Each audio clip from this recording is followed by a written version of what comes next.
Eu acho que o público já entendeu que ele é um consumidor. Inclusive, ele só consome o que ele quer, né? Por isso que ele não vai ver dança. Porque muitas vezes esse lugar que eu falei a respeito de valor é o lugar onde eu não coloco valor. Eu não vou pagar para assistir um processo artístico porque não me interessa. Eu quero ver um produto, algo fechado, organizado, e nada contra produtos, nem contra processos, mas o público ele não está preparado para sair de casa e ir ver um processo e pagar por isso.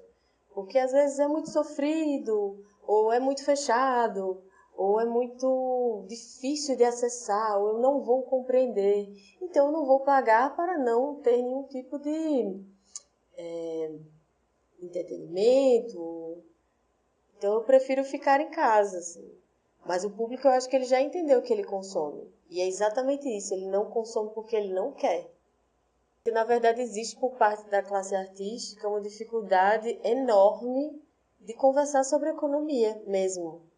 E ela, ela começa, na verdade, a se tornar um problema para a gente a partir do momento que a gente está numa sociedade que é capitalista e que a gente só consegue comprar roupa, comida e pagar aluguel com dinheiro. Eu ainda não consigo fazer isso com um abraço, um beijo, né? Com afeto. Então, acaba que o artista, quando ele não quer discutir as questões que estão fazendo parte da sociedade e a economia é uma delas, a gente fica para trás na discussão e acaba prejudicando o nosso modo de existir. E eu não estou dizendo para a gente se render ao capital, enfim, não sei nem se isso é possível ou não, mas não negar que ele faz parte da estrutura social, olhar para ele e tentar discuti-lo dentro da nossa perspectiva artística. Então, enquanto os artistas não quiserem discutir esses assuntos ou achar que esses assuntos são assuntos menores, quem perde são só os artistas. E eles não conseguem compreender esse lugar do público consumidor. Para o artista, às vezes, é muito difícil. Porque eu faço arte, eu não faço produto. Eu me chamo Joyce Matos Barbosa, eu sou diretora artística da Paralacia de Dança, que é uma companhia que existe na cidade há 14 anos. A gente tem um espaço no centro, no Varadouro, chamado Espaço Paralelo. Atualmente eu sou pós-doutoranda na UFRN, no Departamento de Artes Cênicas. Fiz doutorado na PUC em Comunicação Semiótica, tenho mestrado em Dança pela UFPA e mestrado em Direito Econômico pela UFPB. Em 2017 eu lancei o livro Economias da Dança, pela editora Ana Blume, de São Paulo. E sou professora tanto da Fundação Getúlio Vargas, São Paulo e Rio, na área de Economia e Direito, e sou professora do Estado, do Centro Estadual de Artes, quando eu dou a disciplina de dança moderna e dança contemporânea. Porque a economia é muito maior do que uma ideia que a gente tem de economia, né? Então, quando eu falo economia, eu falo de aspectos sociais, de conjuntura cultural, de aspectos históricos. Eu falo de um jeito de olhar para a política e construir política também, não só cultural, mas política social mesmo, né? É um jeito de estar no mundo e contribuir com ele. Porque às vezes a gente confunde economia com finança, a gente confunde economia com tributação e, de certa forma, tudo faz parte. Mas economia não é só isso. Economia é um diálogo social com tudo que está na sociedade. Então, eu não tenho como falar de economia pensando que economia é só isso, é só esse aspecto, ou são só esses aspectos. Ela é muito mais ampla. Ele vem de algo que me incomoda muito como artista, há muito tempo me incomodava como artista. E aí, quando eu comecei a ter uma companhia de dança, eu comecei a perceber que não era só eu dançar, mas fazer a companhia dançar, fazer a companhia ter dinheiro para se manter, porque construir um trabalho é uma coisa, mas manter uma companhia funcionando é outra completamente diferente. Ao mesmo tempo que eu estava fazendo um mestrado em Direito Econômico, me questionando sobre a ideia de desenvolvimento e crescimento na economia. E aí eu entrei no mestrado em dança e pensei, percebi lá dentro que existia uma vontade muito grande de discutir, entender, na verdade, o que era a economia da cultura, o que era a economia da criatividade, e entender também o que era a economia da dança. Todo mundo está falando de economia da dança. Porque a economia da dança, porque a cadeia produtiva da dança, porque os circuitos da dança, porque a distribuição da dança. Eu disse, gente, mas onde? O que é isso? Como que eu posso pegar um conceito de uma outra área, ou pegar outras áreas como essas, que são áreas de uma área de exatas, né? Para discutir dentro da dança sem refletir sobre a própria dança.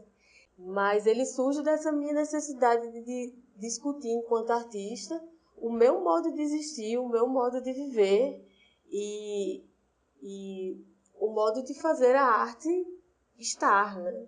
De fazer de pensar, na verdade, como é que a dança pode ir para além do lugar da resistência, né? Que esse é um lugar extremamente exaustivo e cansativo, na verdade. Então, o edital ele é visto hoje em dia como única política cultural no Brasil. E isso é muito triste, porque acaba que você vive nesse lugar de informalidade, ou como a Helena fala assim, vive no gueto. Daí você ganha um edital, você sai de lá, você trabalha 6, 7 meses e depois você volta para esse lugar. Então você nunca dá continuidade à sua pesquisa. E aí como é que eu vou falar de sustentabilidade se eu não estou falando de continuidade, porque a continuidade não existe. Eu construo algo, mas logo ele se perde, porque eu não tenho como manter. Então acaba que essa ideia de política, essa ideia de gestão, não sei nem se é uma gestão, mas essa ideia de política cultural em dança, ela é completamente focada nos editais, faz com que os artistas não tenham,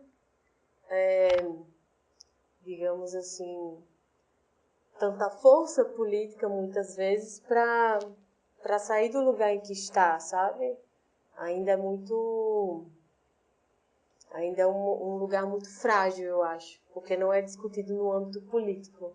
Eu acho que a falta da manutenção do trabalho. Porque, veja, quando a gente fala de trabalho, um dos pontos que você diz assim, eu tenho um vínculo de trabalho, é a continuidade. Então, eu estou lá todo mês, prestando um serviço e tendo uma contraprestação desse serviço, que é o meu salário.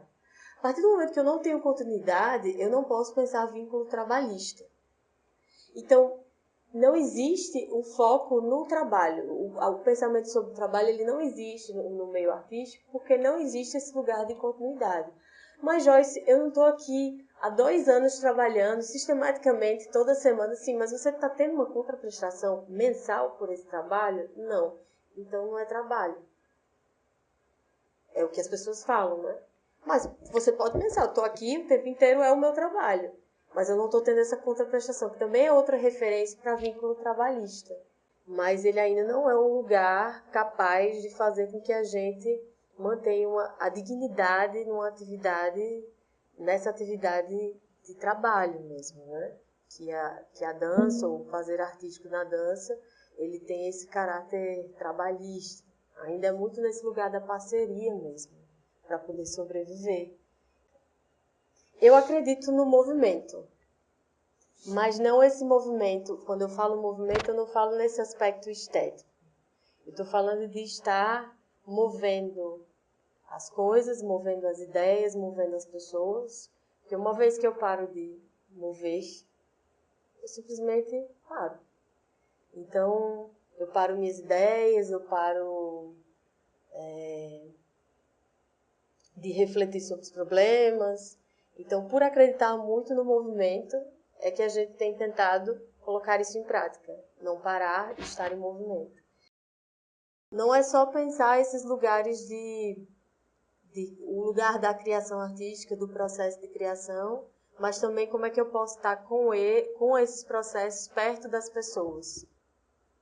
De alguma forma isso me alimenta.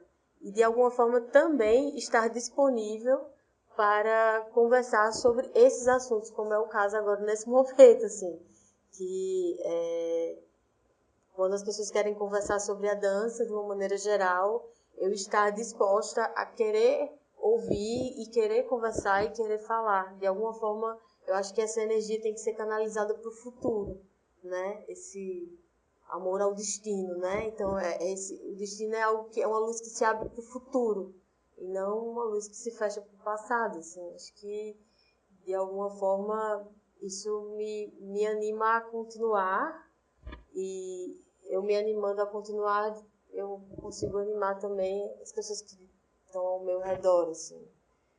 Mas é bem difícil.